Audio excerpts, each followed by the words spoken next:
Baik, mohon perhatian. Hadirin sekalian, acara akan segera dimulai. Sebelum acara dimulai, dimohon untuk menempatkan diri, menggunakan telepon seluler secara bijak, dan mengaktifkan mode hening agar acara pada siang hari ini dapat berjalan dengan lancar dan hikmat.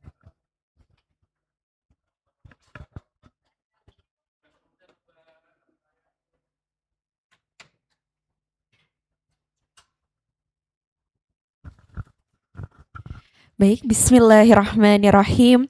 Assalamualaikum warahmatullahi wabarakatuh.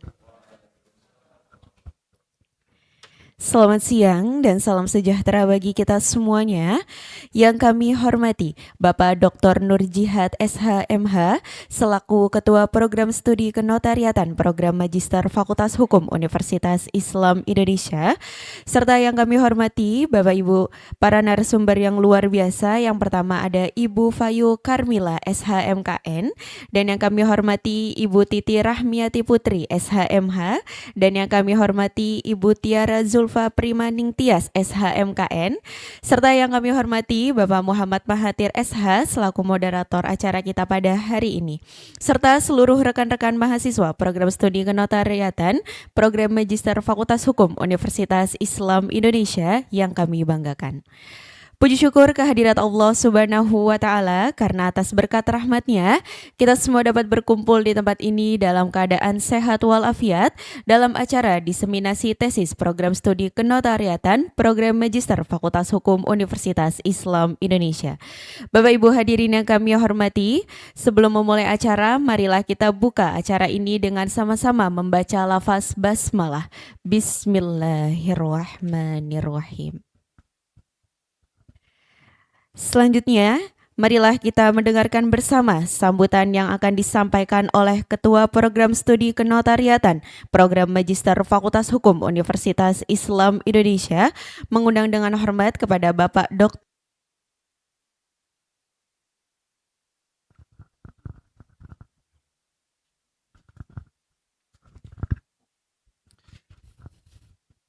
Baik, Assalamualaikum warahmatullahi wabarakatuh. Alhamdulillah wa syukrulillah wa la hawla wa la quwata illa billah, amma ba'd. Yang saya hormati para narasumber atau diseminator ya. Saudara Fayu Karmila SHMKN, kemudian Saudara Titi Rahmiati Putri. Saudari atau saudara? Saudara katanya. Ya. Kemudian Saudari, sama aja saudara ya, Tiara Zulfa Primaning Tias. Saya ucapkan terima kasih, dan juga tentu Saudara Muhammad Mahathir ya selaku moderator, dan saudara sekalian, kegiatan diseminasi ini tentu ada maksudnya atau ada tujuannya, dan tujuannya cukup beragam ya. Pertama, untuk para diseminator, ini tujuannya adalah sebagai bentuk tanggung jawab publik ya, terkait dengan hasil penelitian yang pernah dilakukan ya, sekalipun sudah diuji ya, tapi di ruang publik ini, kita anggap ruang publik ya, itu perlu juga disampaikan agar mengetahui terkait dengan hasil penelitian yang pernah dilakukan, yang harapannya itu bisa kemudian menjadi inspirasi untuk penelitian lebih lanjut ya. Kemudian bagi para audiens ya, para mahasiswa yang hadir, tujuan dari diseminasi ini tentu menambah wawasan ya, memberikan tambahan informasi terkait dengan beberapa problem hukum yang diangkat oleh para diseminator, sehingga itu akan menginspirasi ya untuk kemudian nantinya setidaknya menginspirasi bagi kemudian pembuatan karya yang sejenis ya, yaitu pembuatan tesis. Nah, bagi prodi sendiri ini merupakan kegiatan pengembangan yang kita adakan dengan tujuan adalah salah satunya mengakselerasi percepatan studi ya. Ini menjadi concern dari prodi. Jadi prodi ini berharap betul ya kegiatan ini bisa menginspirasi kemudian menjadi masukan untuk kemudian diaktualisasikan di dalam pembuatan karya sejenis yaitu pembuatan tesis, dan harapan kami ya itu bisa segera mungkin ya, meskipun wah kami ingin segera Pak 2 semester tentu nggak bisa ya. Jadi ada batas minimalnya adalah 3 semester. Tapi harapan kami sebelum 4 semester ya, Anda ini sudah selesai. Nah, jadi ini sebagai salah satu upaya ya, upaya mendorong bagi mahasiswa agar bisa menyelesaikan studi tepat waktu. Semoga kegiatan ini nanti bermanfaat bagi Anda sekalian ya, dan harapan saya selaku Ketua Prodi tadi baik terkait dengan para diseminator, kemudian juga manfaat bagi para audiens itu bisa benar-benar sesuai dengan harapan kami. Saya kira itu saja. Terima kasih. Assalamualaikum warahmatullahi wabarakatuh. Terima kasih, Pak. Terima kasih kami sampaikan kepada Bapak Dr. Nurjihat atas sambutan yang telah diberikannya. Tentunya semoga arahan dari beliau tadi dapat menambah semangat kita semuanya untuk bisa mengikuti acara pada hari ini.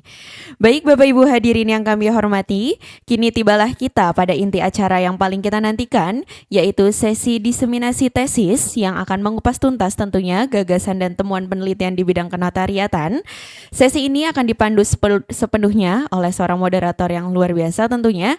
Beliau adalah Bapak Muhammad Mahathir SH. Untuk itu kami mengundang dengan hormat kepada Bapak Muhammad Mahathir SH, dipersilakan dan mari kita beri tepuk tangan yang meriah untuk moderator kita. Terima kasih.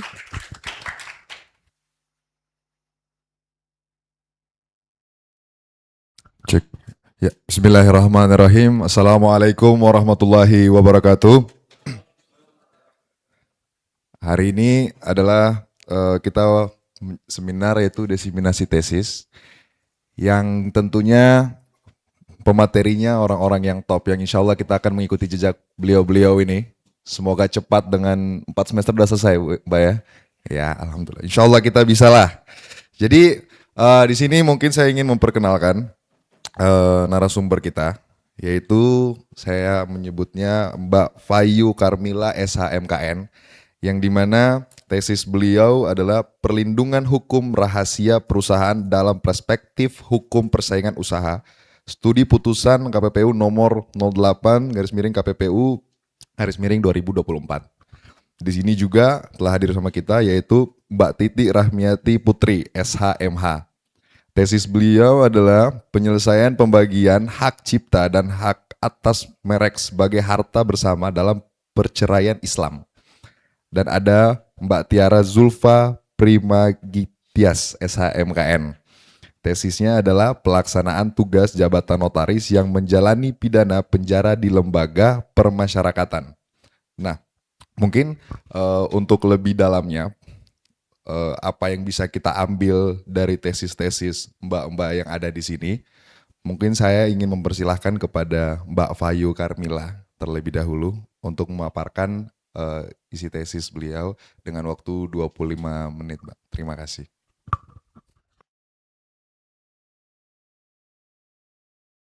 Baik, terima kasih atas kesempatannya Mas Mahathir ya, Ketua IMASTA UII begitu. Sebelumnya Assalamualaikum warahmatullahi wabarakatuh. Ya, selamat siang teman-teman semua. Siang, gimana kabarnya? Sehat?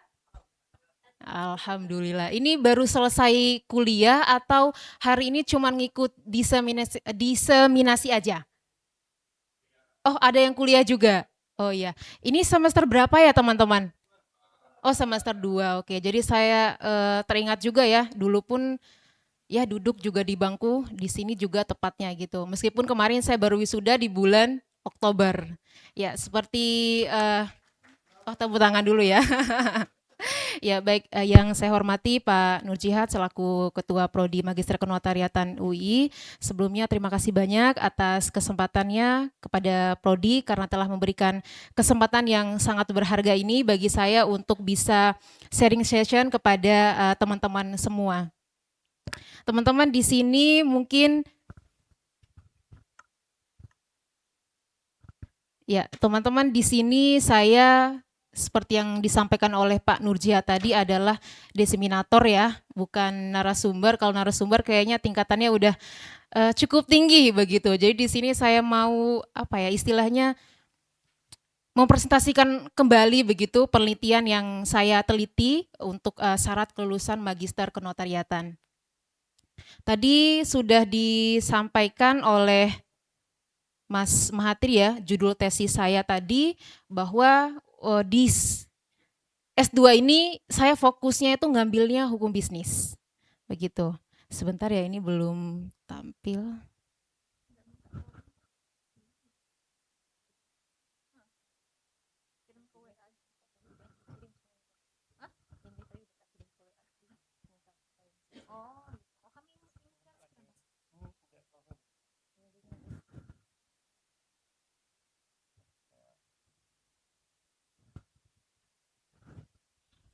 Oke, baik. Nah, teman-teman, mungkin saya sedikit cerita dulu ya, bagaimana saya bisa mengambil judul tesis ini yang sebelumnya saya sebenarnya mau mengambil hukum kontrak atau kalau tidak saya mau mengambil pertanahan.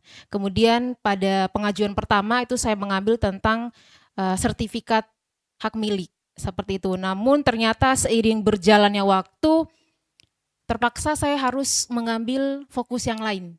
Di sini tujuan saya supaya saya dapat Bu Siti Anisah. Karena kenapa teman-teman, saya waktu itu sangat berpikir bahwa tujuan saya adalah menyelesaikan studi tepat waktu. Jadi pikiran awal saya ingin mengambil hukum kontrak sepertinya tidak bisa.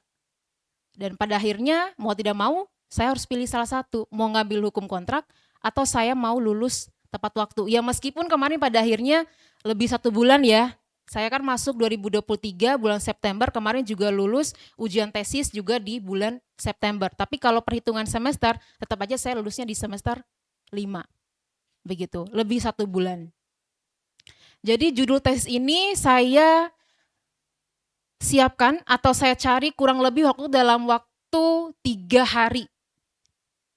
3 hari, kemudian ini hasil dari diskusi saya dengan teman-teman kantor saya, soalnya saya bekerja di salah satu kantor hukum di Jogja, kantor advokat. Rata-rata teman saya pada ngambil hukum bisnis. Yang awalnya saya nggak kepikiran, pada akhirnya saya juga harus mengambil ini. Gitu. Nah, kemudian teman-teman, kenapa saya bisa mengambil perlindungan hukum rahasia perusahaan dalam perspektif hukum persaingan usaha? Itu karena saya direkomendasikan oleh teman saya coba buka websitenya KPPU. Karena saya waktu itu masih bingung gimana caranya saya bisa mendapatkan judul terkait dengan hukum persaingan usaha. Kemudian saya dapatilah putusan KPPU nomor 8 tahun 2024 yang alhamdulillahnya belum pernah diteliti terkait dengan putusan ini. Namun untuk kasusnya sudah ada satu jurnal yang menulis. Begitu. Jadi teman-teman kalau misalkan ada yang mau mengambil hukum bisnis, nanti juga mungkin ada yang lebih fokusnya di hukum persaingan usaha, nanti teman-teman bisa cek websitenya KPPU, mungkin di situ nanti teman-teman bisa dapat gambaran terkait dengan tesis atau judul penelitian seperti apa yang akan teman-teman teliti nantinya.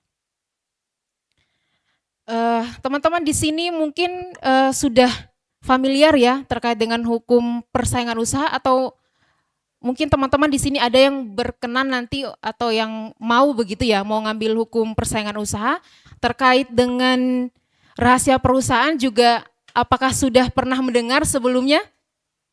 Belum. Ya soalnya kalau belum berarti saya harus jelaskan dulu terkait dengan rahasia perusahaan. Oke, baik.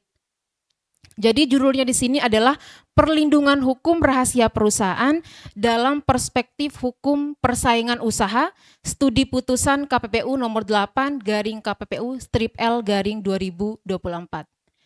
Nah, singkatnya teman-teman, penelitian saya di sini adalah menganalisis bagaimana rahasia perusahaan itu dilindungi oleh hukum persaingan usaha, atau bagaimana hukum persaingan usaha memberikan perlindungan hukum terhadap rahasia perusahaan. Jadi ditinjau di sini spesifiknya ditinjau dari perspektif hukum persaingan usaha. Begitu? Kemudian teman-teman, yang melatar belakangi penelitian ini adalah yang pertama, karena tadi saya tertarik dengan hukum persaingan usaha pada akhirnya, lalu spesifiknya pada rahasia perusahaan, saya awalnya juga sedikit bingung, apa sih bedanya rahasia perusahaan dengan rahasia dagang? Disitulah timbulnya, oh ini sepertinya menarik untuk diteliti. Yang pada akhirnya juga setiap kali saya bimbingan, selalu dosen bimbing saya menanyakan, Mbak, apa bedanya rahasia perusahaan dengan rahasia dagang? Begitu, setelah saya telusuri, oh ternyata berbeda. Jadi untuk rahasia perusahaan teman-teman itu diatur di dalam Undang-Undang Nomor 5 Tahun 1999. Ada yang tahu Undang-Undang Nomor 5 Tahun 1999 tentang apa? Tentang larangan praktek monopoli dan persaingan usaha tidak sehat. Ya, jadi saya singkat Undang-Undang Nomor 5 Tahun 1999. Rahasia perusahaan itu teman-teman diatur di situ dan ada dalam pasal 23. Nah, sedangkan untuk rahasia dagang sendiri itu diatur secara khusus dalam Undang-Undang Rahasia Dagang. Begitu. Ada perbedaan terkait dengan rahasia perusahaan dan rahasia dagang. Kalau rahasia perusahaan dalam Undang-Undang Nomor 5 itu teman-teman dibatasi hanya pada informasi kegiatan usaha yang bersifat rahasia. Sedangkan kalau rahasia dagang kita melihat dalam pengertiannya di Undang-Undang Rahasia Dagang itu adalah informasi yang berupa metode pengolahan, metode pemasaran, dan juga informasi lain di bidang bisnis atau teknologi. Jadi di sini kita harus sepakat dulu bahwa yang saya teliti di sini adalah terkait dengan rahasia perusahaan, jadi bukan rahasia dagang. Begitu ya teman-teman. Kemudian di dalam pasal 23 itu teman-teman menyatakan bahwa pelaku usaha dilarang melakukan persekongkolan untuk memperoleh informasi rahasia perusahaan. Informasi kegiatan usaha pelaku usaha yang diklasifikasikan sebagai rahasia perusahaan. Jadi ada larangan persekongkolan untuk memperoleh informasi kegiatan usaha pelaku usaha yang diklasifikasikan sebagai rahasia perusahaan. Nah, jadi di pasal 23 ini sudah membatasi bahwa rahasia perusahaan dimaksud itu adalah informasi kegiatan usaha. Begitu. Di Undang-Undang Nomor 5 tidak menjelaskan terkait dengan definisi rahasia perusahaan, tetapi penjelasan mengenai rahasia perusahaan itu ada dalam pedoman penjelasan pasal 23 Undang-Undang Nomor 5 Tahun 1999 yang dibuat oleh KPPU, Komisi Pengawas Persaingan Usaha. Nah, teman-teman, di sini saya studi putusan, mengangkat satu putusan yang saya analisis, yaitu putusan Komisi Pengawas Persaingan Usaha nomor 8 tahun 2024. Nah, supaya nanti kita lebih enak diskusinya, saya akan sedikit menyampaikan kronologi singkat terkait dengan kasus yang ada dalam putusan KPPU ini. Jadi, ada satu perusahaan, kita sebut pelapor, yang melaporkan 3 terlapor. Terlapor pertama yaitu perusahaan juga PT yang dimana dulunya bekerja sama dengan pelapor. Nah, sedangkan terlapor 2 itu adalah orang perorangan, mantan karyawannya. Dan terlapor 3 itu juga adalah PT yang dimana terlapor 3 ini suatu perusahaan yang dibentuk oleh terlapor 1 dan juga terlapor 2. Nah, sampai di sini sudah ada gambaran sedikit ya. Jadi terlapor 2-nya ini adalah mantan karyawan dari pelapor. yang dimana pada saat dia bekerja sudah menandatangani perjanjian kerahasiaan, di mana segala informasi yang dia dapat selama dia bekerja di situ tidak boleh dia bocorkan. Dan juga ada ketentuannya bahwa ketika nanti dia resign dari perusahaan pelapor, maka dia tidak boleh bekerja di perusahaan yang sejenis dengan pelapor selama kurun waktu 1 tahun. Namun seiring berjalannya waktu, dia resign belum sampai setahun, dia sudah bekerja di terlapor 1 yang kemudian bekerja sama bersekongkol dan membentuk terlapor 3. Gitu. Jadi dia menggunakan informasi yang dia dapat, yang dia simpan dan dia olah selama ini, yang merupakan milik dari pelapor, kemudian dia bocorkan kepada terlapor 1 dan membentuk terlapor 3. Nah, kalau teman-teman mau tahu nama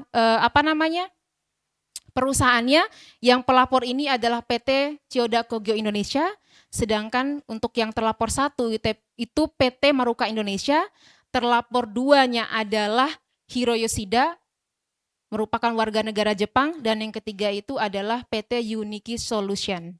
Gitu. Nah, sampai di sini supaya ada gambaran biar nanti kita diskusinya lebih enak kalau misalkan teman-teman ada yang mau ditanyakan.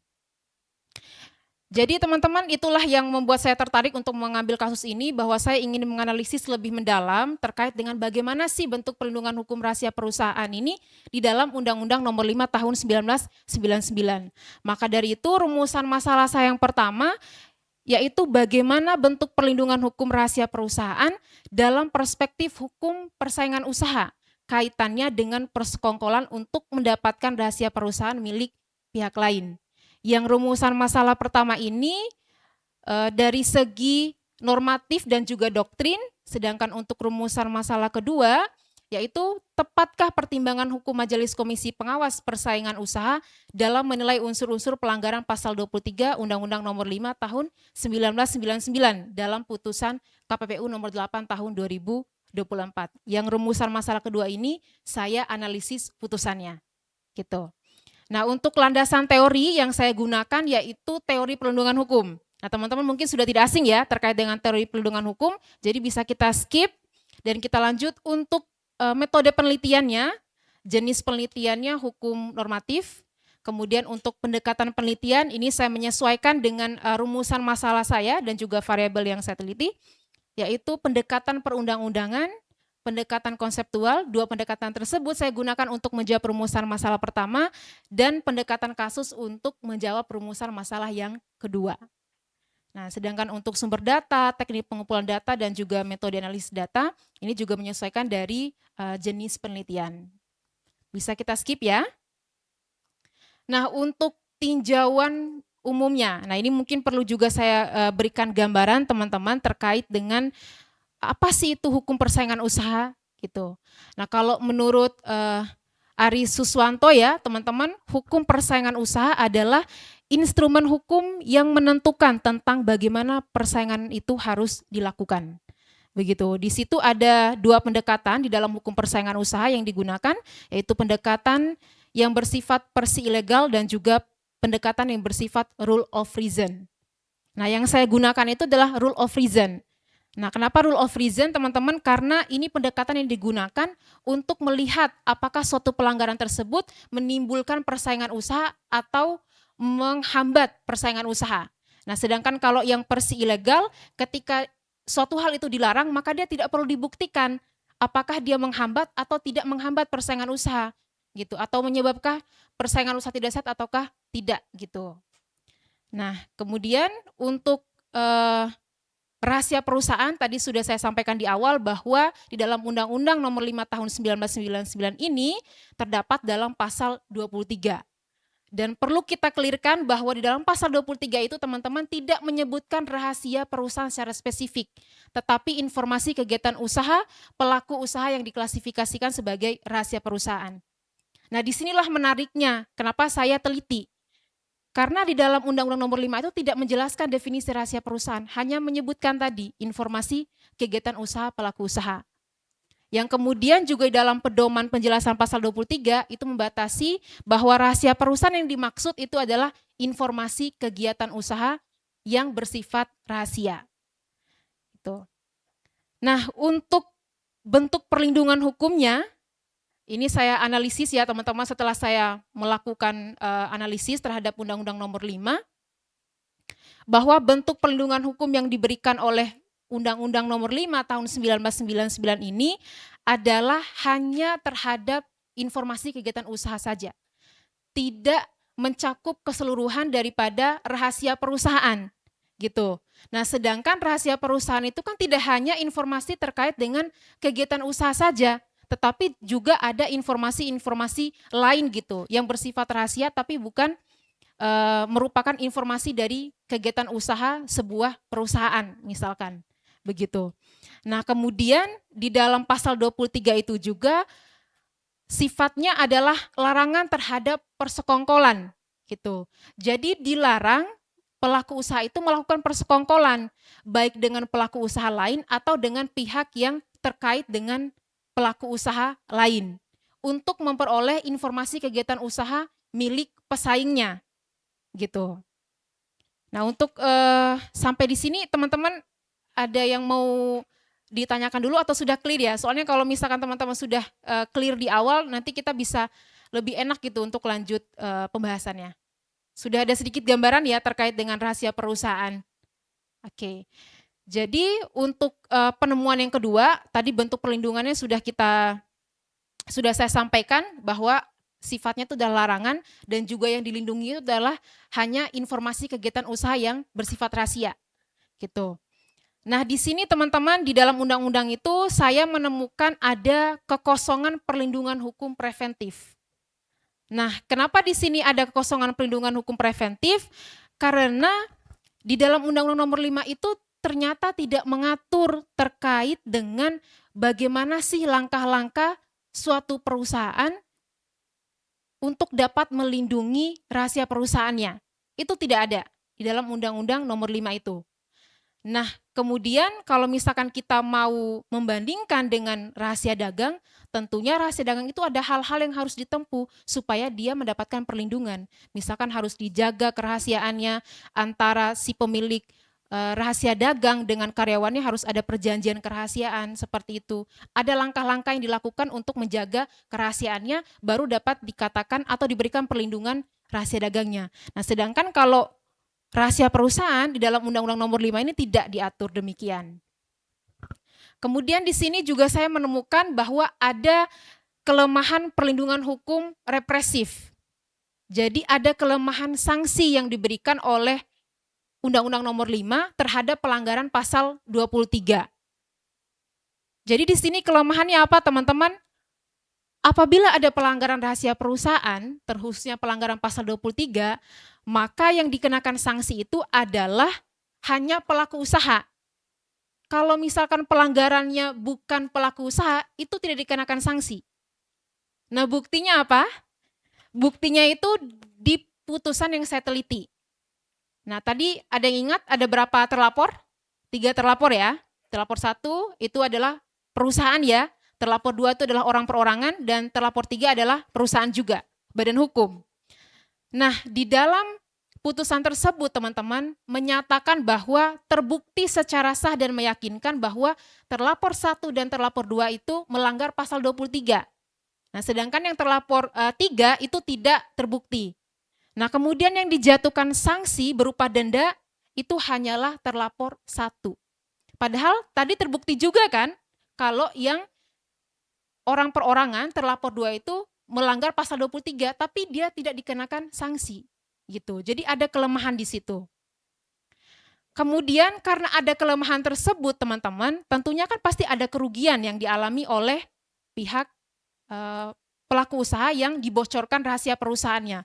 Nah, di sini saya berdiskusi dengan Bu Siti Anissa waktu itu, lantas bagaimana kita bisa untuk menjerat si yang bukan pelaku usaha ketika dia melanggar pasal 23.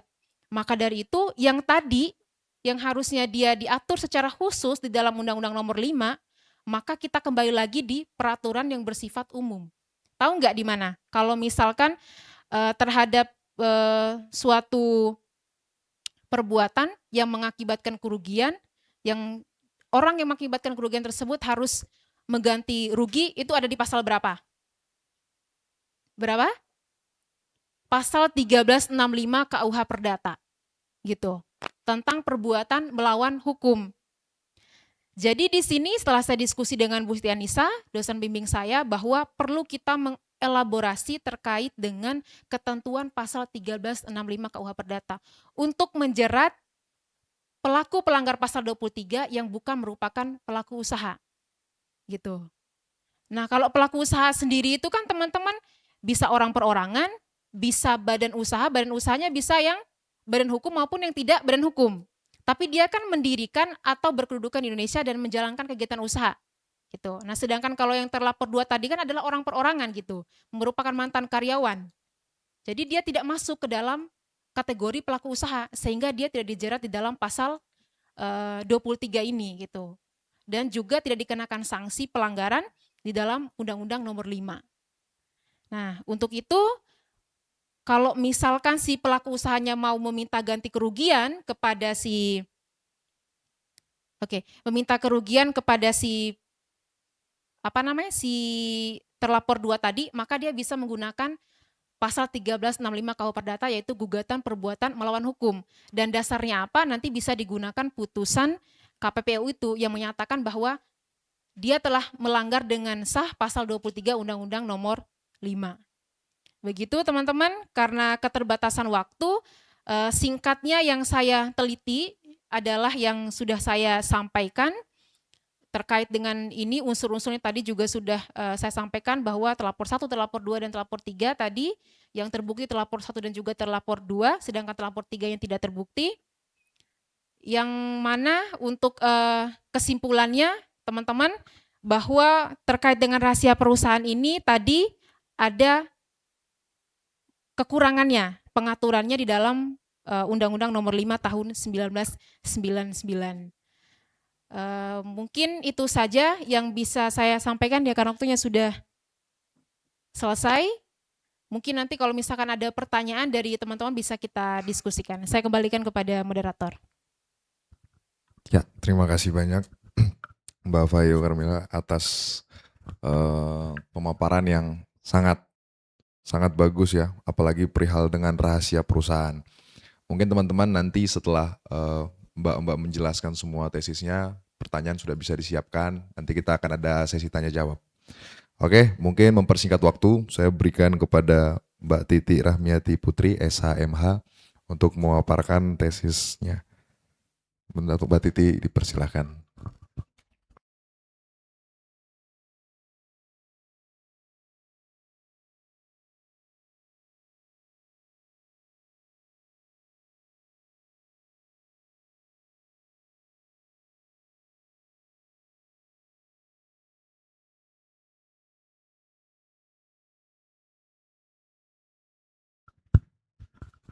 Oke, baik.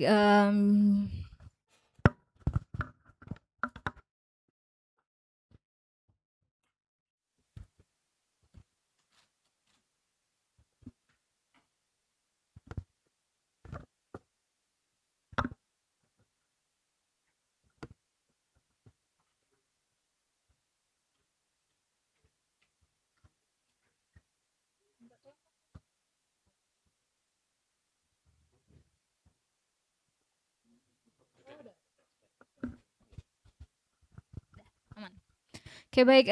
Bismillahirrahmanirrahim. Assalamualaikum warahmatullahi wabarakatuh. Rabbi shrah li sadri wa yassir li amri wahlul 'uqdatam min lisani yafqahu qawli. Baik, selamat siang semuanya, mahasiswa MKN ya, mahasiswa MKN. Sebenarnya ini penelitian saya S2-nya MH ya, tapi saya sempat berpikir juga kira-kira dari dari tesis ini apa pengembangan ya yang bisa dikembangkan untuk penelitian dari mahasiswa MKN. Nah, kalau tadi kita serius ya ngebahas terkait dengan rahasia dagang dan rahasia perusahaan. Nah, ini kita agak slow ya, agak slow. Ini terkait dengan realita kehidupan, terutama realita kehidupan kita saat ini ya.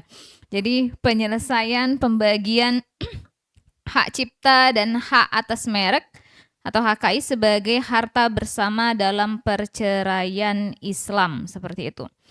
Nah, ini kasus judul ini yang saya sangat sayangkan adalah kenapa setelah saya selesai penelitian baru banyak kasus-kasus ya. Jadi pasangan-pasangan dari selebriti yang menuntut haknya royalti kayak gitu, royalti dari pasangannya kayak gitu ya, royalti dari pasangan yang menghasilkan HKI kayak gitu.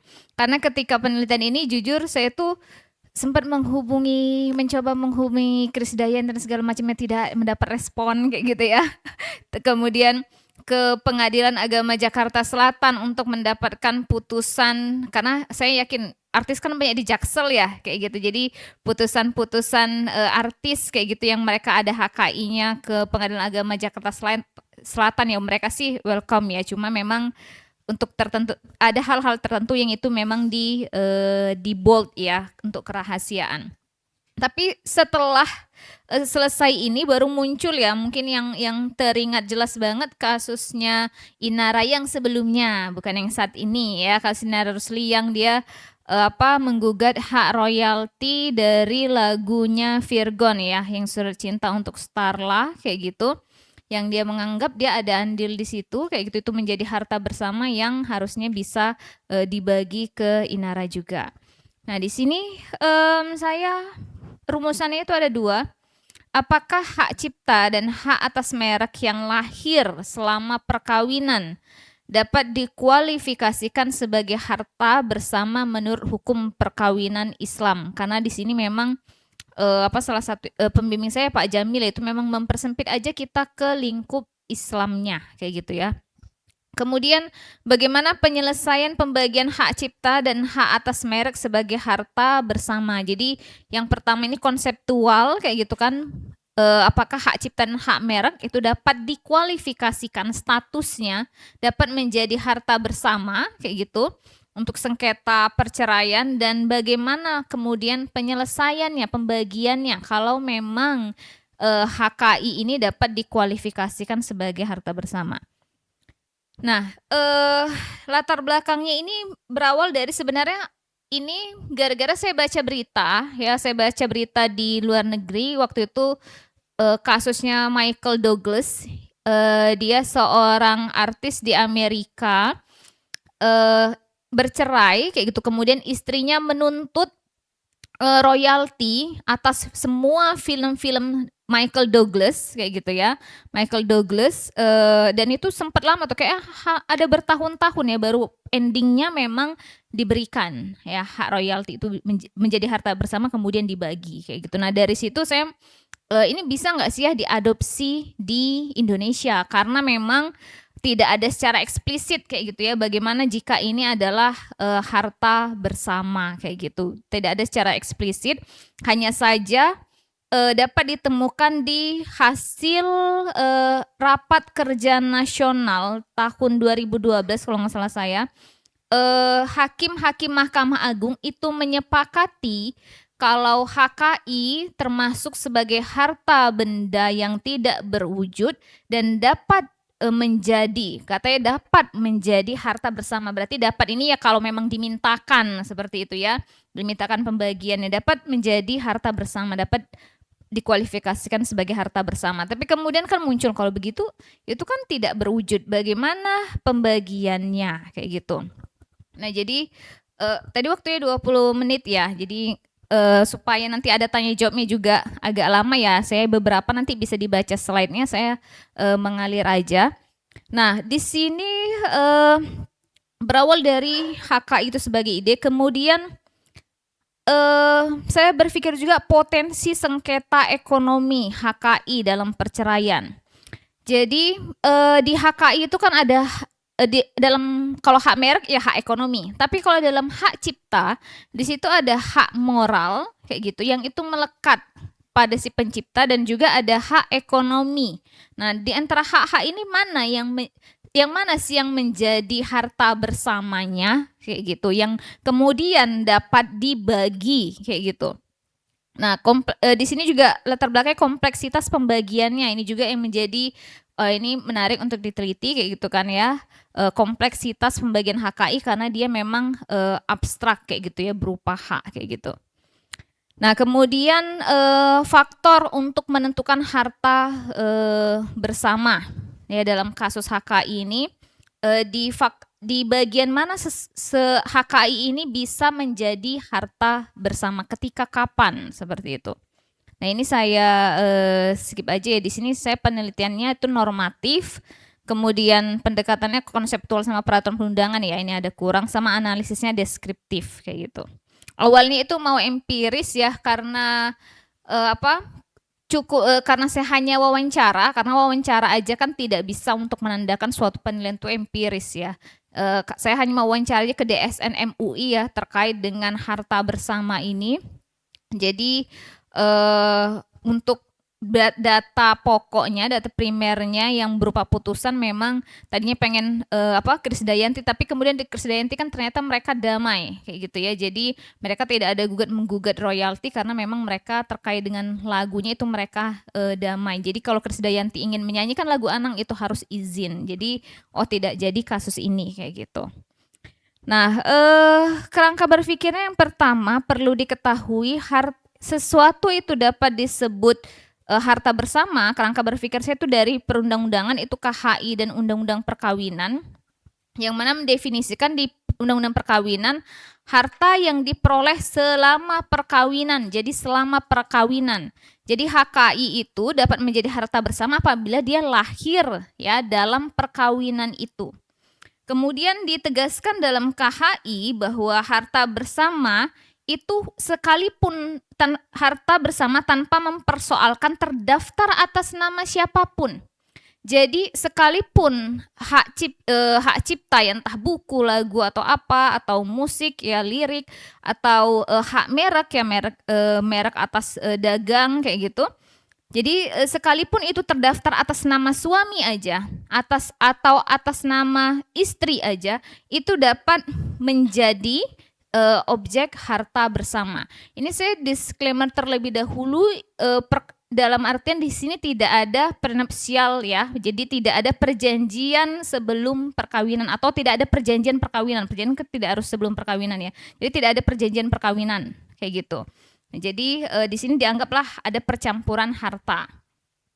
Nah, di sini juga ada doktrin dalam hukum Islam yang mengidentikan harta bersama dengan syirkah abdan mufawadoh, yaitu perkongsian tenaga dan tak terbatas atau mutlak. Nanti saya akan jelaskan bagaimana perkongsian tenaga. Kalau perkongsian tenaga berarti dalam HKI itu di mana peran umpamanya yang menciptakan buku gitu ya, ada royalti, suami aja, istrinya di mana? Tapi dalam Islam itu tetap ada istri sekalipun dia tidak bekerja, sekalipun dia ibu rumah tangga yang mengerjakan pekerjaan domestik, dia tetap bisa mendapatkan itu. Nanti kita bahas lebih lanjut ya. Sebagai landasan adanya harta bersama dalam perkawinan Islam. Jadi pakai doktrin syirkah abdan mufawadoh ini. Nah, kemudian HKI dalam hukum Islam, konsep yang digunakan adalah bahwa HKI dapat dikualifikasikan sebagai hak kebendaan. Kalau dalam Islam namanya hak ibtikar atau hukuk maliyah. Ya, maliyah itu kan benda, sesuatu yang bernilai, yang dapat bernilai kayak gitu. Hak ibtikar dianggap sebagai kepemilikan khusus dan hasil karya intelektual manusia yang bernilai harta, baik dari segi moral maupun finansial. Nah, secara tidak langsung hukum Islam tuh harta, bagaimanapun dia wujudnya, selama dia itu bernilai kayak gitu, maka di situ ada segi moral maupun finansialnya kayak gitu. Nah, di sini juga hak cipta, nanti ada kerangka berpikir terkait dengan hak moralnya, dan juga kalau hak moral dan hak ekonomi, kalau hak mereknya nanti terkait dengan hak ekonominya. Nah, hasil pembahasannya, rumusan yang pertama untuk kualifikasi. Di sini ya tadi jelas ya dasar yang saya gunakan undang-undang perkawinan, kemudian HKI, kemudian rakernas dari para hakim. Saya juga kemarin hakim ya, untuk para hakim juga pakai rakernas itu, para hakim Mahkamah Agung yang mereka juga sepakat bahwa HKI itu menjadi objek harta bersama. Tapi di sini karena apa? Hak cipta dan hak merek pertama sesuai dengan hukum Islam itu sesuatu yang bernilai. Ya, dan hukum Islam juga mengakui benda yang tidak berwujud dan mereka bernilai, ya bernilai dalam hal ini punya nilai ekonomi. asal dengan dapat dikualifikasikan selama kayak gitu, selama HKI itu dihasilkan dalam perkawinan, selama perkawinan kayak gitu. Nah, jadi dihasilkan selama perkawinan. Jadi keduanya tetap merupakan harta perkawinan atau harta bersama yang dihasilkan. Jadi HKI yang dihasilkan atau harta yang dihasilkan dalam perkawinan itu disebut perkongsian. Ya, itu dia tadi masuk ke syirkah dan mufawadoh tadi kayak gitu. Jadi dia dapat dikualifikasikan. Kemudian yang rumusan yang kedua, objek yang dibagi itu hanya hak ekonomi atau keuntungan finansial. Hak moral tetaplah kepada penciptanya. Jadi tidak bisa seorang istri yang dia kalaupun mau menggugat kayak gitu kan ya, untuk harta itu adalah harta bersama, yang dia gugat cukup adalah hak ekonominya. Sedangkan hak moral tidak bisa ya. Hak moral tetap melekat kepada siapa yang menciptakan itu. Itu tetap sebagai penciptanya. Nah, tapi kalau hak ekonominya itulah yang hanya bisa dibagi sebagai objek harta bersama. Jadi keuntungan finansial dan royalti yang dihasilkan selama perkawinan menjadi objek pembagian harta bersama. Nah, keuntungan finansial dan royalti yang dihasilkan selama perkawinan menjadi objek pembagian harta bersama. Nah, kemudian apabila keuntungan finansial atau royalti masih ada setelah perceraian, karena kan biasanya jangka waktunya 70 tahun, jangka waktunya 20 tahun. Nah, kalau setelah perceraian bagaimana? Tetap bisa dimintakan. Nah, ini yang menarik menurut saya ya, untuk mungkin bisa kajian untuk anak kenotariatan, terutama dalam membuat kontrak, dalam adanya klausul umpama nih dalam membuat perjanjian kawin ya. Sangat mungkin kayak gitu, kita kan bisa lihat klien yang datang kepada kita, sangat mungkin kita nanti membuat perjanjian, umpama mereka ingin diminta untuk klien kita datang untuk minta buatkan perjanjian kawin kayak gitu terkait dengan HKI. Nah, ini harus jeli sebagai notaris ya dalam merumuskan klausul HKI ini kayak gitu. Pertama harus disampaikan dulu, harus bisa dulu menentukan kayak gitu. Ketika membuat klausul kan harus tepat ya, menentukan HKI mana yang bisa menjadi objek harta bersama. Dilihat dulu dia lahir selama perkawinan atau tidak kayak gitu. Nah, jadi itu tadi. Kemudian yang bisa juga ketika ini kan setelah perceraian ya. Nah, ketika setelah perceraian bagaimana cara memintanya, karena kalau pengumpul royalti, dia kan akan memberikan hasil pengumpulan royaltinya itu kepada pencipta yang memang terdaftar kayak gitu ya, atau yang memang siapa pemilik HKI itu atau penciptanya siapa kayak gitu. Nah, kemudian bisa aja dong dia curang ya, memang jadinya bisa kayak gitu. Jadi harusnya pasangannya itu ya akan meminta terus. Nah, kira-kira bisa nggak kayak gitu? Dengan dasar perjanjian perkawinan atau dengan adanya akta perdamaian yang dibuat notaris, bisa nggak itu menjadi dasar si pasangan itu memintakan ke pengumpul royalti, jadi langsung ke si istrinya itu, jadi pasangan kawinnya itu. Kira-kira itu bisa tuh, itu nanti menjadi tugas teman-teman. Jadi klausul HKI. Karena selama ini klausul HKI masalah terkait dengan perlindungannya, tapi kita lupa kayak gitu bahwa HKI itu siapa penciptanya, dan itu sangat potensi nanti digugat oleh pasangan kawinnya kalau memang itu adalah harta bersama kayak gitu ya. Jadi membuat klausul HKI-nya itu menurut saya itu bisa menjadi penelitian selanjutnya kayak gitu ya. Nah, setelah setelah perceraian itu juga dapat dimintakan sebagai objek pembagian harta bersama. Nah, ini dapat dimintakannya itu sebenarnya itu pada praktik itu bisa dua ya. Apakah memang selama royalti itu jalan, habis itu diminta ya, jadi dapat royalti diminta, atau kalau memang ingin biar nggak sering-sering minta ya dihitung kayak gitu ya. Jadi dengan nego kayak gitu, kemudian menghitung kira-kira sampai dengan tahun sekian, kira-kira sisanya itu tahun berapa, kalau kayak merek kan itu kan ada batas waktunya ya. Nah kira-kira sampai dengan sisa tahun sekian itu akan menghasilkan royalti berapa, kayak gitu. Nah bisa nggak dia mungkin mengundang appraisal kemudian dibagi kayak gitu ya. Jadi dari awal itu sudah dimintakan, jadi nggak akan minta tahun ini minta lagi per bulan ini, minta lagi per bulan ini. Jadi sebenarnya pembagiannya itu tergantung dari para pihak seperti apa. Kemudian pembagiannya ini tidak selalu harus 50-50 kayak gitu. Melainkan harus memperhatikan aspek keadilan termasuk di sini dalam hal ini perkawinan ya, siapa yang mengurus anak, siapa yang berkontribusi besar dalam penciptaan itu kayak gitu kan, siapa yang kontribusinya hanya dengan mengamankan urusan domestik biar dia menciptakan haki, aku yang mengurus rumah tangga kayak gitu kan ya. Jadi ada pembagian di situ ya, pembagian peran. Nah jadi kenapa Islam tadi yang pakai syirkah dan mufawadoh tadi memberi perkongsian yang dimaksud adalah adanya pembagian peran. Jadi perkongsian tidak harus dalam artian mereka berkongsi menciptakan satu HKI, enggak. Karena syirkah dan mufawadoh itu adalah kerjasama permodalan. Modal yang dimaksud dalam syirkah dan mufawadoh adalah modal itu bisa berupa tenaga, tidak melulu dengan uang.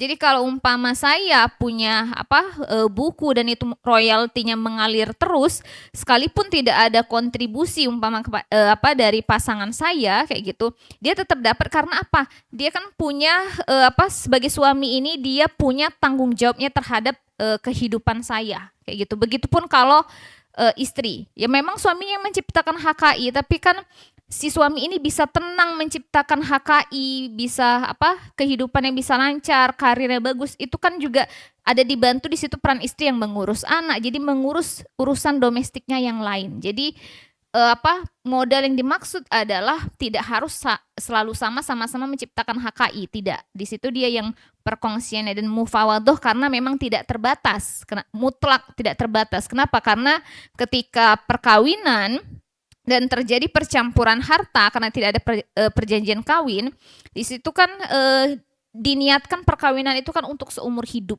kayak gitu. Makanya pakai yang tidak terbatas atau kerjasama perkongsian yang tidak terbatas. Jadi tidak harus selalu 50-50. Siapa yang menentukan ini? Nah, biasanya ini adalah hakim yang akan lebih menentukan apakah 50-50 atau si pencipta atau si pemilik mereknya ini yang lebih banyak atau istilah lebih banyak atau lebih sedikit, itu biasanya hakim yang akan menyerahkannya pembagiannya, tapi tidak harus selalu 50-50 kayak gitu. Nah, di sini kesimpulannya HKI di sini bisa menjadi harta bersama, ya dapat dikualifikasikan sebagai harta bersama. Hal ini karena HKI, hak cipta dan hak merek memiliki nilai ekonomi berupa royalti atau keuntungan finansial, dan selama status hartanya itu status HKI-nya itu atau HKI-nya itu lahir selama perkawinan tanpa mempersoalkan HKI itu atas nama siapa, seperti itu. Kemudian yang kedua, cara penyelesaian pembagiannya dilakukan dengan cara membagi keuntungan finansial atau royalti yang dihasilkan dari hak-hak tersebut. Hak yang dibagi adalah hak ekonomi, sementara hak moral tetap pada hak cipta, kayak gitu, tetapi melekat pada pencipta dan tidak dapat dialihkan. Sama juga seperti merek ya, ya merek itu memang walaupun atas nama si suami, ya itu memang tetap biar aja tetap atas nama dia kayak gitu, tapi nanti yang dibagi adalah royaltinya kayak gitu. Kemudian presentasi pembagian didasarkan pada peran dan tanggung jawab suami istri dalam rumah tangga. Keuntungan finansial atau royalti muncul bahkan setelah perceraian. Jadi setelah perceraian pun tetap dapat dimintakan royalti itu selama tadi ya, itu dasar kita meminta royalti itu adalah pengabulan dari gugatan kita tadi itu. Seperti itu. Mungkin demikian dari saya, Mas. Nanti bisa kita lanjutkan dengan tanya jawab. Terima kasih. Oke, terima kasih untuk Mbak Titi untuk perihal hak cipta ya. Dan ini sangat-sangat dalam. Kita butuh waktu yang harusnya bisa lebih panjang lagi perihal materi-materi yang ada ini.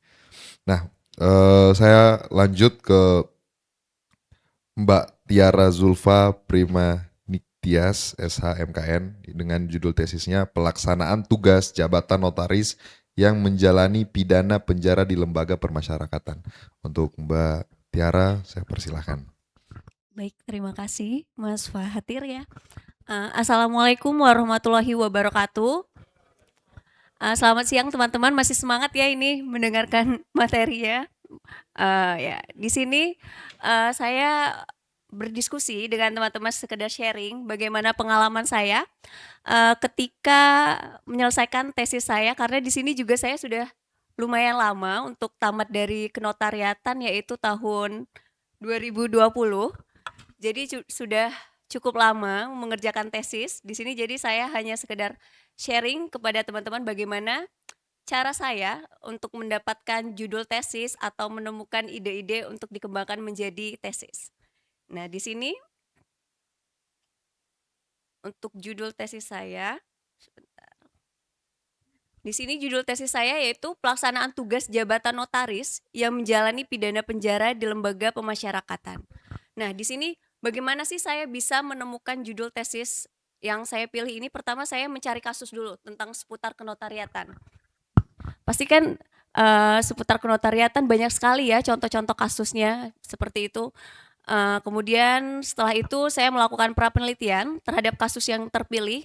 Bagaimana nanti ketika saya memilih kasus tersebut, apakah kedepannya saya bisa mendapatkan informasi selanjutnya untuk mengerjakan tesis tersebut. Kemudian yang ketiga itu mencari aturan yang sesungguhnya dan bagaimana aturan itu dijalankan dalam kasus yang dipilih. Itu yang sering kita dengar yaitu Dasein dan Dasolen. Kemudian untuk rumusan masalah di tesis saya sendiri itu, nomor 1 itu bagaimana notaris yang sedang menjalani pidana penjara di lembaga permasyarakatan. Nomor 2 yaitu bagaimana akibat hukum terhadap akta yang dibuat oleh notaris yang sedang menjalani pidana penjara di lembaga permasyarakatan. Dan yang ketiga, bagaimana seharusnya pengaturan pelaksanaan jabatan notaris yang sedang menjalani pidana penjara di lembaga permasyarakatan.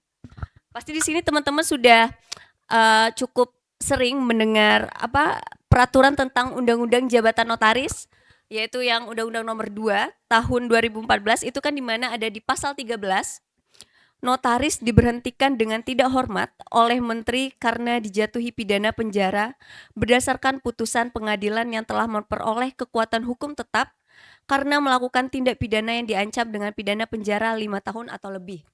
Nah, di dalam kasus saya ini, notarisnya sendiri itu tidak dijatuhkan pidana penjara lebih dari 5 tahun. Jadi di mana artinya notaris di sana tidak diberhentikan secara tidak hormat oleh menteri dan pada kenyataannya bisa menjalankan notaris, namun dia sedang melakukan hukumannya di lembaga pemasyarakatan. Nah, di sini kan jadi timbul masalah bagaimana sih akibat hukum terhadap akta yang dibuat oleh notaris yang sedang menjalankan pidana tersebut di lembaga pemasyarakatan.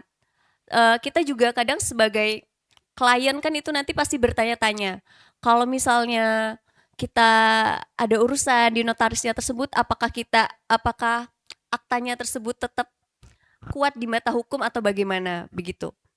Nah, kemudian untuk manfaat penelitiannya sendiri itu kita dapat memahami praktik jabatan notaris, kemudian nanti kita dapat mengatasi masalah hukum secara aktual, kemudian kita dapat menambah wawasan tentang profesionalisme kita saat kita menjadi notaris nanti. Nah, di sini saat menentukan judul tesis, saya sedikit punya ide dan masukan untuk teman-teman. Jadi yang terpenting ialah ada konflik. Nah, kemudian antara konflik itu nanti terpenting ada konflik antara aturan dengan prakteknya. Nah, kemudian tips untuk mengembangkan ide tersebut mulai dari fenomena nyata ini secara pribadi saya ya, karena saya lebih suka ketika kita membahas itu ada kasus dan dia tidak sesuai dengan aturan yang ada. Jadi kita nanti ke depannya lebih mudah untuk memperoleh data untuk mengolah tesis kita ataupun mengerjakan tesis kita. Kemudian pilih topik yang bermanfaat dan disukai. kemudian yang ketiga, data harus dapat diakses dengan kita. Nanti jadi di kemudian hari saat kita menulis tesis itu kita sudah tidak bingung harus mencari data di mana atau mencari narasumbernya itu siapa. Jadi sudah harus kita bisa tentukan dari awal kita memilih tesis tersebut. Nah, kemudian yang terakhir ini angkat topik yang sedang berkembang di masyarakat. Di mana di dunia kenotariatan ini pasti banyak sekali kasus-kasus yang bisa kita angkat nantinya untuk menjadi judul tesis tersebut, begitu. Nah, untuk kerangka tesis, kalau ini pedoman tesis saya kemarin yang saya buat itu bab pertama itu tentang pendahuluan, kemudian bab kedua itu tentang tinjauan pustaka, bab tiga itu metodenya, keempat hasil dan penelitian, kemudian kesimpulan. Nah, di sini juga saya mempunyai cara untuk meningkatkan kualitas penelitian itu, pertama kita harus membuat kerangka konsep penelitian. Di mana kita tahu kita harus membahas apa di latar belakang, kemudian kita akan membahas apa nanti di rumusan masalah, dan tujuan penelitian kita itu jelas untuk apa, arahnya bagaimana dan nanti penyelesaiannya itu bagaimana.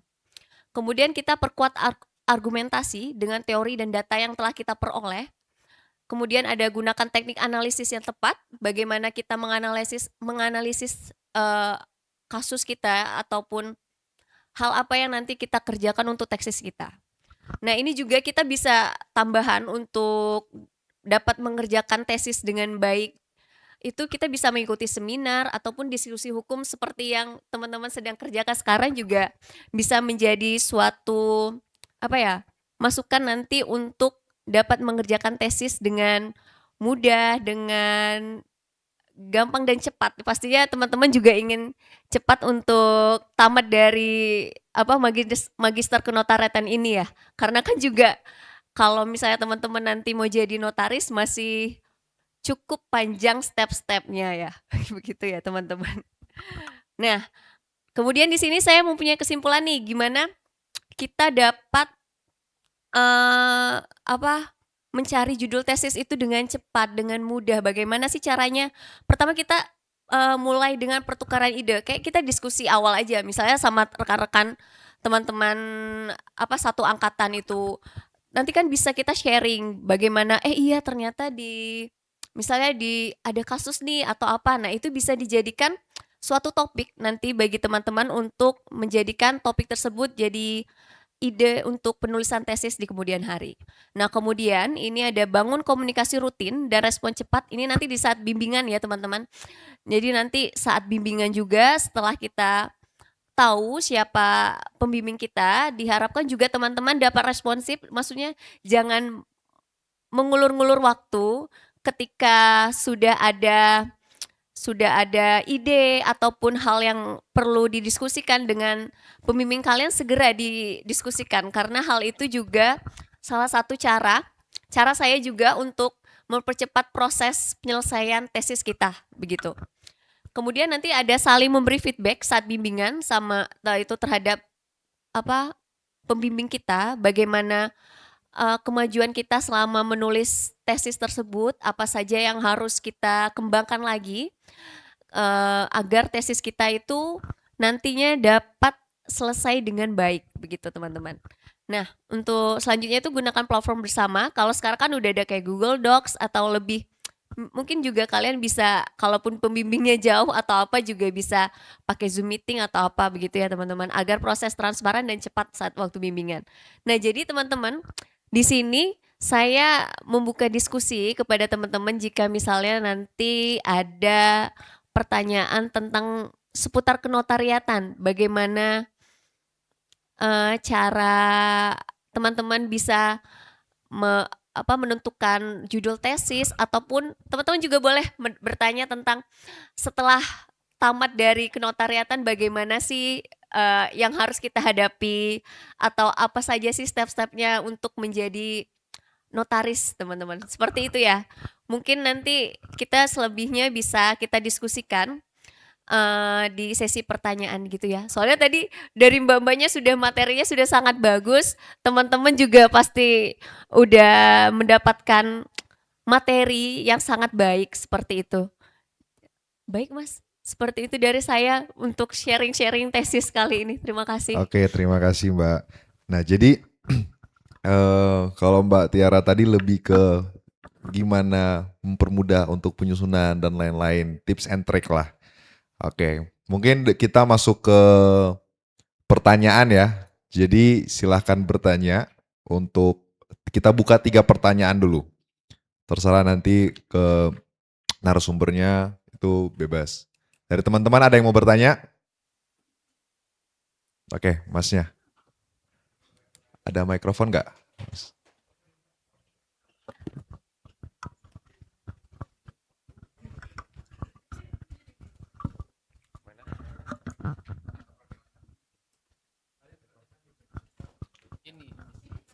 Ya, perkenalkan Mas, namanya Mas. Silakan. Bismillahirrahmanirrahim. Assalamualaikum warahmatullahi wabarakatuh. Oh, stand up ya. Perkenalkan, nama saya Rizky Amrullah. Saya ingin bertanya ke Mbak Fayu, bagaimana eksistensi ketika rahasia perusahaan itu bocor dan kemudian pelaku usaha itu mendirikan usaha yang sama. Terus apakah usaha tersebut dapat diklaim oleh pelaku usaha tersebut? Itu yang pertama. Yang kedua, ingin bertanya ke Mbak Tiara. Mana Sob? Ini yang pertama. Oh, yang kedua Mbak Tiara, bagaimana cara mengolah data ketika data tersebut sudah didapat untuk dapat dituangkan ke hasil penelitian. Kemudian bagaimana tahap step-step untuk menjadi notaris atau tips and trick untuk lolos di ujian notaris. Kemudian izin bertanya ke Mbak siapa? Putri. Ya. Bagaimana kontak HKI yang tidak berwujud dan memiliki sifat kepribadian kreator? Mana Cok? Ini lagi. Kemudian bagaimana batas filosofis dan yuridis antara hak moral yang melekat pada pencipta dan hak ekonomi yang dikategorikan sebagai harta bersama. Terima kasih. Oke, terima kasih Mas Rizky. Applause. Nah, kayaknya partneran bertanya sama-sama nih ya, bareng-bareng, semangat betul ini. Jadi mungkin dimulai dari Mbak siapa duluan? Mbak Wahyu, bisa? Ya, mikrofonnya silakan Mbak. Oke, baik, terima kasih atas pertanyaan dari Mas siapa namanya tadi? Mas Rocky ya? Oke. Baik, pertanyaannya sangat menarik sekali, tadi juga belum saya sampaikan ya. Kalau yang saya tangkap tadi untuk yang pertama itu bagaimana eksistensi rahasia perusahaan ketika rahasia tersebut bocor. Betul? Yang pertama ya. Kemudian untuk yang kedua terkait dengan suatu perusahaan yang mendirikan perusahaan yang sejenis gitu, kegiatan usaha yang sejenis gitu. Apa akibatnya atau apakah bisa diklaim? Ya, oke, baik. Untuk menjawab pertanyaan yang pertama tadi adalah bagaimana eksistensi rahasia perusahaan jika bocor. Nah, jadi gini, terlebih dahulu tadi juga sudah saya sampaikan bahwa rahasia perusahaan tadi itu kan tidak ada definisinya yang disebutkan atau dijelaskan di dalam Undang-Undang Nomor 5. Tapi ada penjelasannya di dalam pedoman penjelasan pasal 23 yang dibuat oleh KPPU. Nah, jadi di situ teman-teman di pasal 23 pun sebenarnya kita bisa melihat dan juga kita bisa membaca juga di pedoman penjelasan pasal 23 bahwasannya rahasia perusahaan itu adalah informasi kegiatan usaha pelaku usaha yang diklasifikasikan sebagai rahasia perusahaan. Jadi informasi kegiatan usaha. Nah, ketika kita mengatakan suatu informasi itu merupakan informasi yang rahasia, maka informasi tersebut adalah informasi yang tidak bisa diketahui oleh orang lain atau pihak luar. Begitu. Hanya dapat diketahui oleh orang-orang atau pihak-pihak yang terkait dengan informasi tersebut. Misalkan suatu perusahaan punya informasi, misalkan data pelanggan atau mungkin terkait dengan informasi ekonomi atau keuangan dari perusahaan tersebut, yang kemudian itu akan menjadi suatu informasi yang berguna dan bermanfaat untuk dia melakukan kegiatan usahanya. Nah, itu menjadi suatu informasi yang dia rahasiakan, yang dimana dia sudah memperjanjikan dengan, misalkan dengan karyawannya, bahwa informasi tersebut tidak boleh dibocorkan. Nah, konsekuensinya apabila dibocorkan, maka informasi tersebut mudah diakses oleh pihak luar. Nah, kalau misalkan ternyata informasi tersebut tidak dirahasiakan, tapi diketahui oleh pihak umum, misalkan oleh pihak luar, maka itu bukan merupakan informasi rahasia. Begitu. Jadi kerahasiaannya sudah tidak ada lagi kalau misalkan diketahui oleh umum. Maka kenapa di dalam Undang-Undang Nomor 5 Tahun 1999 itu melarang persekongkolan untuk memperoleh informasi rahasia perusahaan. Jadi kalau informasi rahasia itu pasti dilindungi kerahasiaannya, dijaga kerahasiaannya. Kalau misalkan tidak ada upaya seperti itu, tidak ada sifat kerahasiaannya, berarti dia bukan merupakan informasi yang bersifat rahasia. Akan menjadi informasi yang mudah atau dapat diakses oleh pihak luar. Begitu. Jadi kalau misalkan seperti kasus ini, adanya kebocoran rahasia perusahaan ini mengakibatkan kerugian bagi si pemilik rahasia perusahaan. Itu akibatnya jika informasi rahasia itu diketahui oleh pihak yang lain, misalkan apalagi dengan perusahaan pesaing kita. Gitu. Mungkin bisa dipahami terkait dengan yang rahasia perusahaan. Jadi kuncinya itu harus bersifat rahasia. Kalau misalkan tidak dijaga kerahasiaannya, berarti dia bukan informasi yang bersifat rahasia. Salah satu yang bisa dilakukan untuk menjaga kerahasiaannya ketika kita punya suatu perusahaan, maka kita harus mengadakan suatu perjanjian kerahasiaan dengan karyawan kita misalkan. Begitu. Jadi untuk mengetahui, oh ini informasi yang boleh dan tidak boleh kita bocorkan, tidak boleh kita sebarkan gitu. Selain daripada untuk kepentingan pelaku usahanya sendiri. Itu yang untuk menjawab pertanyaan yang pertama.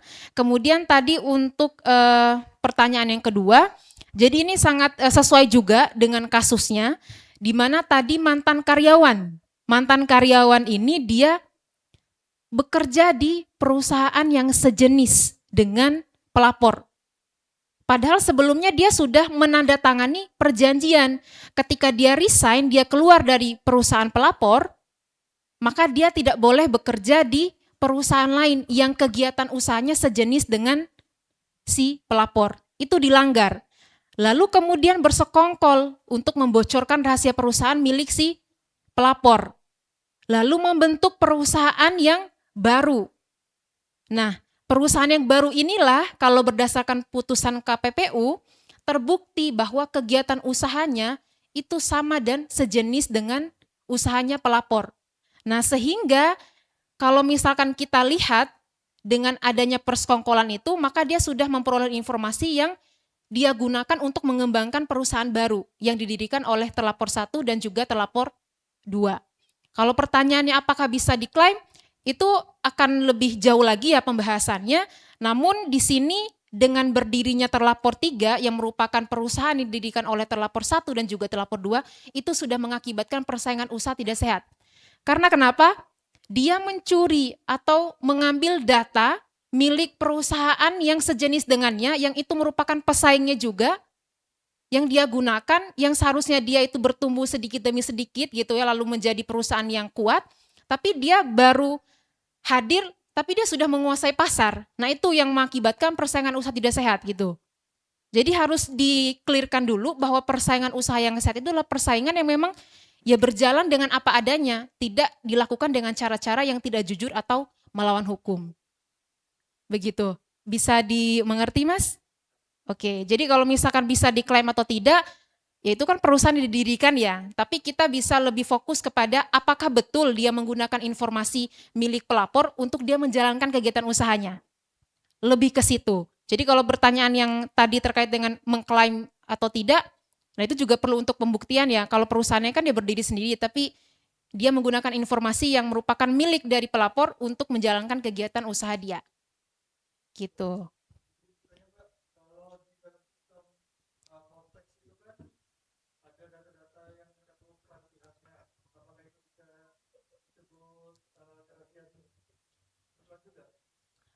Cortex ya, itu data perusahaannya sendiri atau mungkin data yang lain? Oh ya, kalau itu kan informasi yang memang apa ya, bisa diakses gitu ya, maksudnya bisa dilihat gitu ya. Jadi inilah yang mungkin nanti bisa teman-teman teliti lebih dalam terkait dengan rahasia perusahaan. Apa sih apa kualifikasinya? Jadi di dalam Undang-Undang Nomor 5 itu dia tidak menjelaskan secara detail apa sih kualifikasi dari rahasia perusahaan. Tetapi Mas, sepanjang itu adalah informasi yang dirahasiakan, hanya pihak-pihak tertentu yang mengetahui, maka itu rahasia perusahaan.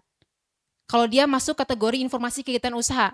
Tapi kalau informasi yang bisa diakses oleh publik itu bukan informasi rahasia. Nah, ya. Jadi harus dilihat dari perjanjiannya juga.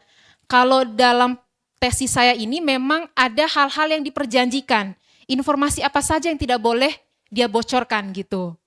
Jadi ada data-data, dokumen-dokumen yang tidak boleh dia bawa keluar selama dia bekerja di situ. Jadi kalau misalkan kayak tadi informasi yang di Cortex itu, sepanjang misalkan ternyata informasi tersebut bisa diakses oleh orang lain, oleh pihak lain, oleh pesaingnya gitu, itu bukan merupakan informasi rahasia, tapi kalau misalkan ada langkah-langkah yang dilakukan untuk menjaga kerahasiaannya, maka itu dikategorikan sebagai rahasia perusahaan. Gitu Mas. Apakah bisa dimengerti? Oke, sedikit ya. Nanti teman-teman bisa menjadikan ini mungkin untuk pembahasan lebih lanjut terkait dengan kualifikasi atau karakteristik dari rahasia perusahaan itu sendiri. Begitu. Mungkin itu yang bisa saya jawab. Semoga terjawab ya Mas tadi untuk pertanyaannya. Oke, terima kasih Mbak Fayu. Berarti gambarannya adalah kalau ada yang dikategorikan dirahasiakan itu berarti rahasia yang nggak boleh diakses. Kalau seperti Masnya bilang tadi, mungkin kalau kayak pelaporan dan lain-lain selagi bisa diakses, berarti itu sifatnya keterbukaan. Oke, berarti nanti kita coba dalami itu lagi ya. Berarti saya ke Mbak Tiara. Oke, Mbak, silakan. Halo. Baik, terima kasih. Tadi pertanyaan Masnya bagaimana cara mengelola data untuk ditulis di dalam tesis ya Mas, pertanyaan pertama. Ya, sebenarnya kita kan di sini semua pasti sudah pernah menulis skripsi ya teman-teman ya. Nah, untuk tesis sendiri sama. Penyusunannya itu sama dengan skripsi kita. Di mana kita nanti ada mengolah data primer ataupun data sekunder yang di mana dari wawancara dengan narasumber atau wawancara dengan para akademisi juga bisa. Nah, nanti itu kita olah di dalam suatu data, di dalam suatu tesis kita. Kemudian untuk data sekunder juga kita bisa merujuk ke undang-undang, peraturan, ataupun putusan pengadilan. Nah, itu juga bisa Mas tulis nanti di dalam tesis. Untuk di dalam buku juga nanti kita bisa untuk mengolahnya di dalam tesis. Nah, kemudian untuk kedua tadi trips apa Mas? Ini ya tahapnya ya. Kalau untuk tahap setelah lulus ini, kalian kan nanti setelah lulus jadi dari magister kenotariatan ini kalian akan menjalankan magang ya teman-teman ya. Magang itu 2 tahun lamanya. Magang itu 2 tahun, jadi diusahakan teman-teman setelah tamat dari magister kenotariatan ini segera untuk magang di kantor notaris. Jangan menunda-nunda lagi karena stepnya sudah masih panjang. Jadi kalau misalnya teman-teman menunda untuk mengerjakan tesis, nanti menunda lagi untuk magang, itu akan rugi di kaliannya sendiri karena peraturan organisasi juga berubah-berubah terus ya teman-teman ya. Setiap tahunnya berbeda. Dimana kalau misalnya magang 2 tahun itu tetap itu harus jadi setelah kalian tamat kalian harus magang, wajib itu magang. Kalau di Jogja di DIY peraturannya itu emang harus dengan notaris yang direkomendasikan oleh majelis Pengwil DIY. Jadi nanti di Pengwil itu ada daftar di mana notaris yang direkomendasikan untuk jadi tempat magang teman-teman nantinya.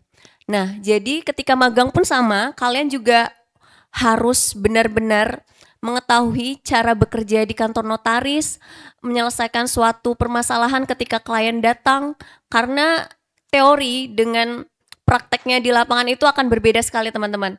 Kita menemukan klien itu nanti sangat banyak permintaannya, pasti A, B, C, jadi tidak saklek dengan teori yang selama ini kita pelajari di dalam perkuliahan.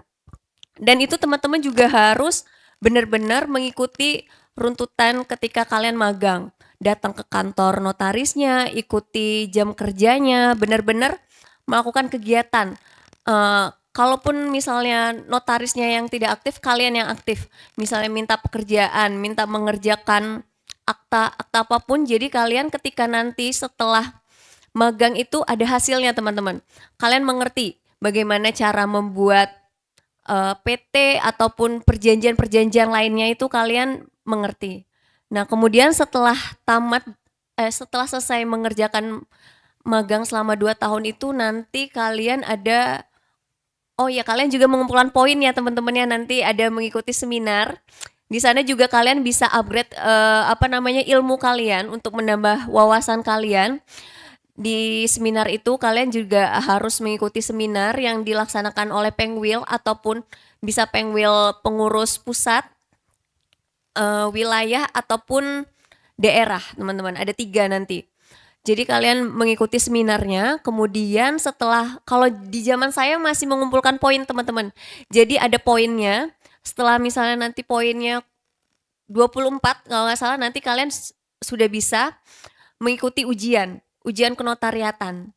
Nah, ujian kenotariatan kalau pada zaman saya itu di pusat di Jakarta, itu ujiannya sebenarnya tidak susah ya teman-teman kalau kalian benar-benar mengikuti magang dengan benar ya. Kecuali kalau kalian cuma sekedar magang, tidak masuk ke kantor notarisnya, tidak mengetahui apa pekerjaan notaris, tidak mengerjakan akta, udah nggak bisa. Kalian bukannya saya menakut-nakuti, ya pasti nanti akan kesusahan ketika ujian kenotariatan. Karena di ujian notaris itu nanti ada 2, ujian notaris yang tertulis dan wawancara.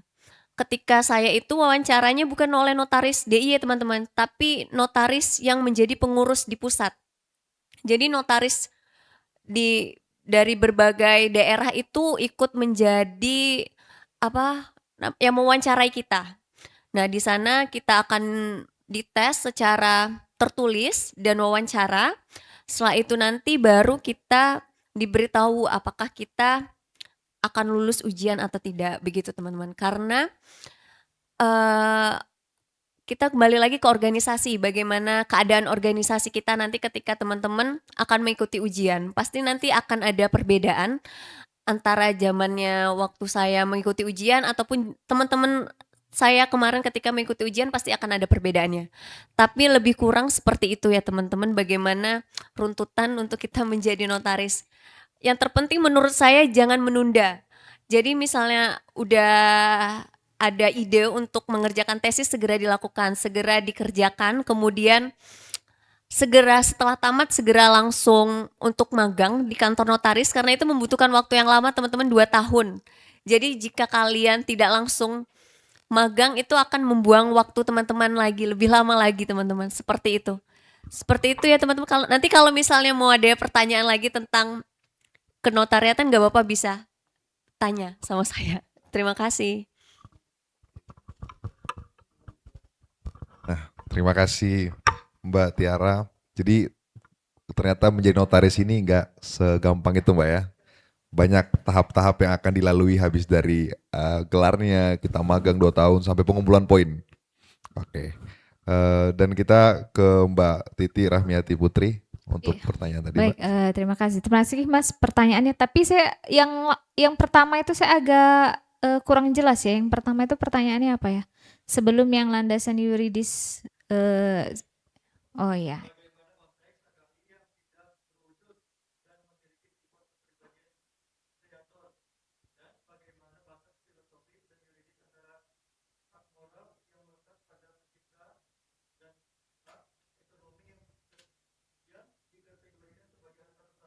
Oke, terkait dengan ini ya HKI atau HKI yang melekat ya pada penciptanya.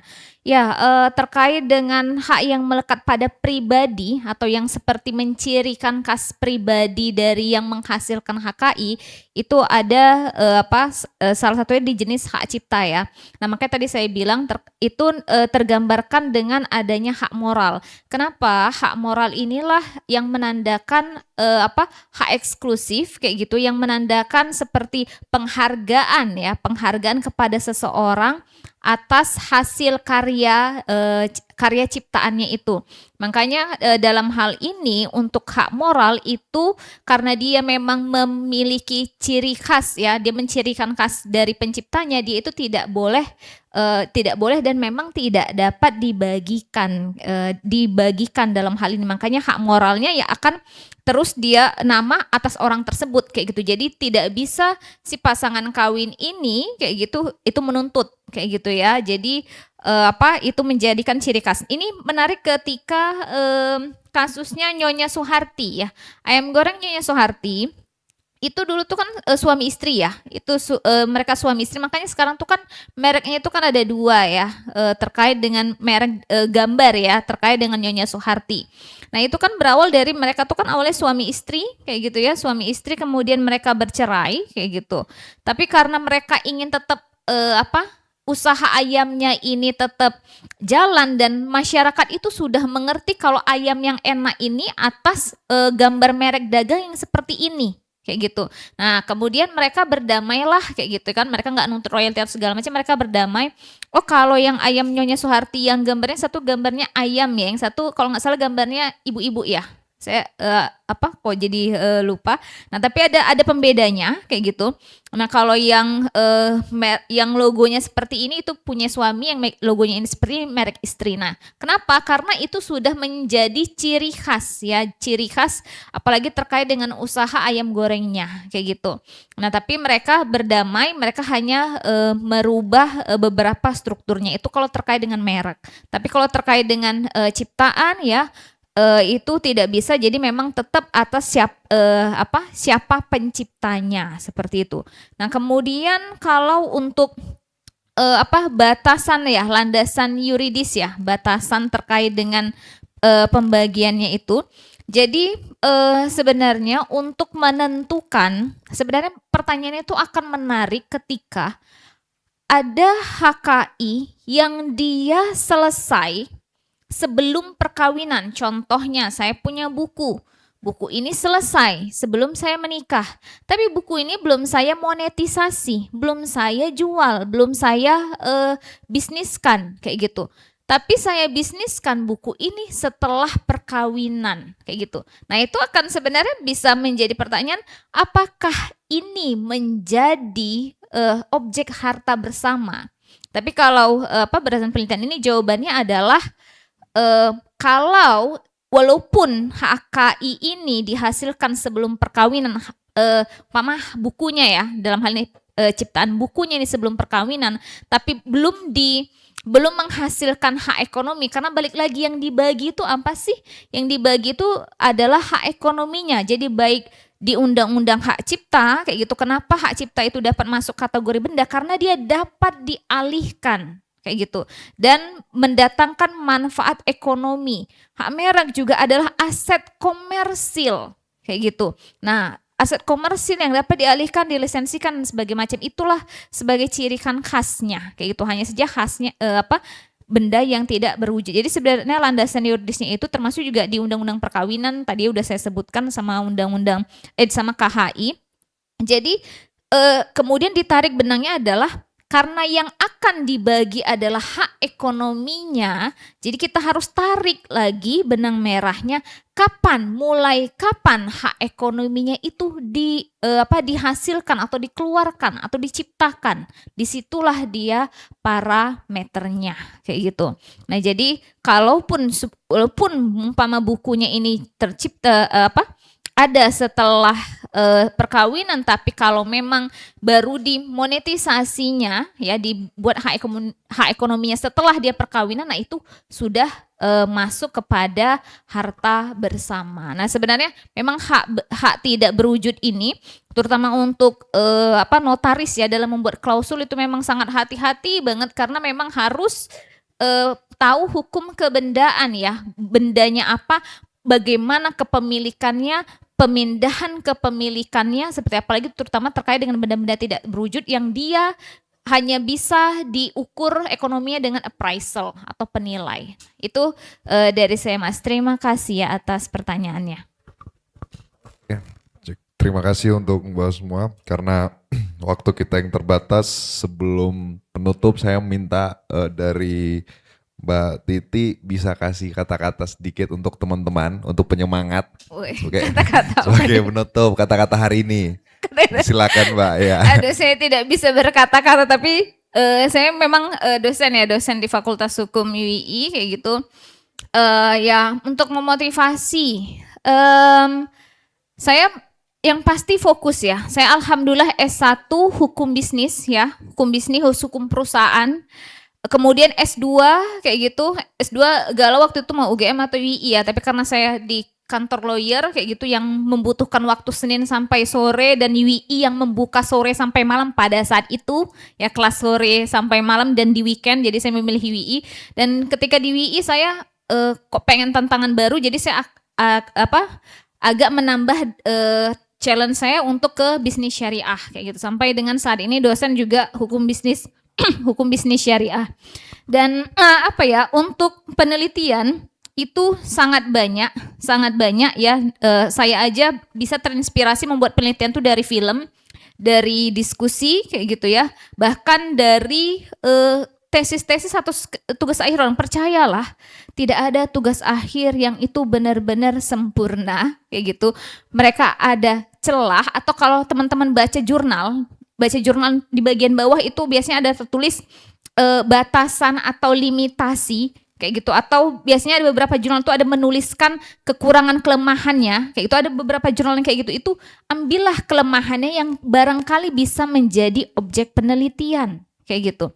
Bahkan termasuk juga tesis-tesis yang didiseminasi ini, saya yakin, saya juga merasa tesis saya ini ada ketidaksempurnaan yang bisa dikembangkan, karena sebenarnya dulu pengujinya minta ini dilanjut ke S3, cuma saya sepertinya mau tantangan yang lain lagi, jadi nggak akan melanjutkan ini untuk disertasi S3 kayak gitu. Dan fokus kayak gitu, yakin fokus dan yakin bisa, dan jalanin aja. Dan ini kalau mau penelitian, karena ini sebenarnya saya juga cukup kaget, tugas akhir ini banyak yang mengutip kayak gitu ya, karena saya tidak ada tujuan dulu penelitian ini untuk banyak dikutip orang, pokoknya yang penting lulus saja kayak gitu. Tapi kalau ingin banyak tugas hasil penelitian itu banyak dikutip orang dan banyak dicari orang, carilah itu yang familiar dengan kehidupan. Karena mungkin yang saya kan kasus perceraian, HKI, apalagi selebriti sering bercerai kayak gitu kan, itu menjadi mungkin banyak sering dikutip. Jadi kalau teman-teman, karena saya mungkin dosen ya, jadi sitasi itu butuh kayak gitu. Tapi kalau nanti teman-teman entah jadi akademisi atau jadi notaris, memang ada tujuan untuk pengen penelitian ini berdampak dan diikuti, carilah yang memang itu familiar di masyarakat banyak menggunakan itu. Itu dari saya, tetap semangat, saya doakan semoga cepat lulus tepat waktu dan tercapai menjadi notaris maupun PPAT. Amin amin ya rabbal alamin. Ya, untuk Mbak Wahyu dikit aja Mbak, motivasinya dikit aja buat teman-teman semua. Oke. Baik, ini salah satu quotes ya yang saya dapat waktu itu saya tanda tangan kontrak beasiswa. Selalu diingatkan tentang ini waktu itu, bahwa tesis yang baik itu adalah tesis yang diselesaikan, bukan tesis yang sempurna. Jadi apa teman-teman? Kalau misalkan teman-teman mau menuntut kesempurnaan seperti yang disampaikan oleh Mbak tadi, ya nggak akan pernah kita bisa menemukan kesempurnaan itu. Jadi kalau bisa sekarang teman-teman mulailah untuk mencari judul. Kalau bisa teman-teman juga seperti yang sudah disampaikan oleh Mbak ini tadi, untuk sekarang sudah tahu apa yang mau diteliti, kemudian kerangkanya juga kalau bisa sudah ada ya Mbak ya, seperti itu. Jadi jangan membuang-buang waktu, lebih cepat lebih baik. Itu saja mungkin dari saya. Terima kasih. Terima kasih. Untuk Mbak Tiara, dikit aja Mbak, kata-katanya, motivasinya, Mbak. Semangat, fokus udah ya teman-teman. Pokoknya kuatkan niat kalian, tekad kalian, luruskan tujuan kalian itu mau kemana. Setelah misalnya kita luruskan niat kita, udah tahu tujuannya mau kemana, insya Allah nanti semuanya dilancarkan teman-teman. Semangat semuanya. Oke, kita applause dulu untuk semua moderator kita hari ini. Terima kasih mbak-mbak semua. Saya juga mohon pamit. Habib mau tanya? Enggak jadi, oke. Mohon dimaafkan jika dalam pembawaan materi saya kurang asik atau apapun, tapi kurang dan lebihnya mohon dimaafkan. Saya kembalikan ke MC. Terima kasih banyak untuk semuanya.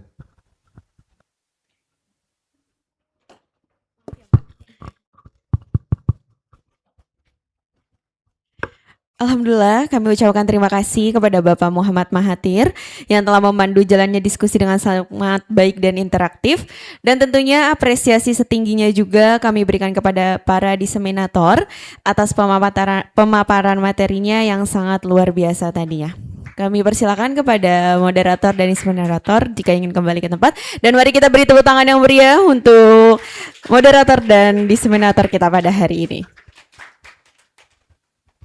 Baik Bapak Ibu hadirin yang kami hormati, dengan berakhirnya sesi tanya jawab tadi, maka sampailah kita di penghujung acara hari ini. Kami berharap semoga acara ini bisa memberikan banyak manfaat bagi kita semuanya. Amin ya robbal alamin. Saya selaku pembawa acara, mewakili seluruh panitia yang bertugas, memohon maaf apabila ada kekurangan. Kami mengucapkan terima kasih banyak atas perhatiannya. Marilah kita sama-sama tutup dengan membaca lafaz hamdalah. Alhamdulillahirabbil alamin. Billahi taufiq wal hidayah. Wassalamualaikum warahmatullahi wabarakatuh.